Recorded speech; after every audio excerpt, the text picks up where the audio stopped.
കുടുംബവിളക്കിലൂടെ കുടുംബ പ്രേക്ഷകരുടെ ഇഷ്ടതാരമായി മാറിയ അഭിനേത്രി കൂടിയാണ് മീര വാസുദേവ്. സുമിത്ര എന്ന കഥാപാത്രമായിട്ടാണ് മലയാളി പ്രേക്ഷകർ മീരയെ കാണുന്നത്. ലാലേട്ടനൊപ്പം തന്മാത്രയിലൂടെയാണ് മീര മലയാളി പ്രേക്ഷകർക്ക് മുൻപിൽ എത്തുന്നതും.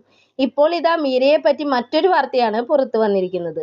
താൻ വിവാഹിതയായെന്നും കോയമ്പത്തൂരിലായിരുന്നു വിവാഹ ചടങ്ങുകളെന്നും ഇൻസ്റ്റഗ്രാമിൽ പങ്കുവച്ചിരിക്കുകയാണ് മീര. ആരാണ് വരൻ എന്നല്ലേ നിങ്ങൾ ചിന്തിക്കുന്നത്? അതെ, മലയാളി തന്നെയാണ്.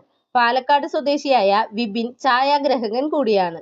മീര പ്രധാന വേഷത്തിലെത്തിയ കുടുംബവിളക്ക് ഉൾപ്പെടെയുള്ള സീരിയലുകളുടെ ഛായാഗ്രഹകൻ കൂടിയായിരുന്നു വിപിൻ. ഏപ്രിൽ 21-നായിരുന്നു വിവാഹമെന്നും കഴിഞ്ഞ ദിവസം വിവാഹം ഔദ്യോഗികമായി രജിസ്റ്റർ ചെയ്തുവെന്നും പോസ്റ്റിൽ മീര പറയുന്നു. ഛായാഗ്രഹകൻ അശോക് കുമാറിന്റെ മകൻ വിശാൽ അഗർവാളിനെ 2005-ൽ മീര വിവാഹം കഴിച്ചു. ജൂലൈയിൽ അവർ വിവാഹമോചനം നേടി. 2012-ൽ അവർ മലയാള നടൻ ജോൺ കൊക്കനെ വിവാഹം കഴിച്ചു. ഒരു മകനുണ്ട്. പിന്നീട് അവർ വേർപിരിയുകയും ചെയ്തിരുന്നു. എന്തായാലും പുതിയ ഒരു ജീവിതത്തിലേക്ക് മീര കടക്കുകയാണ്. എല്ലാവിധ ആശംസകളും നേരുന്നു. ഈ വാർത്തയെ പറ്റിയുള്ള നിങ്ങളുടെ അഭിപ്രായം കമന്റ് ബോക്സിൽ പറയുക.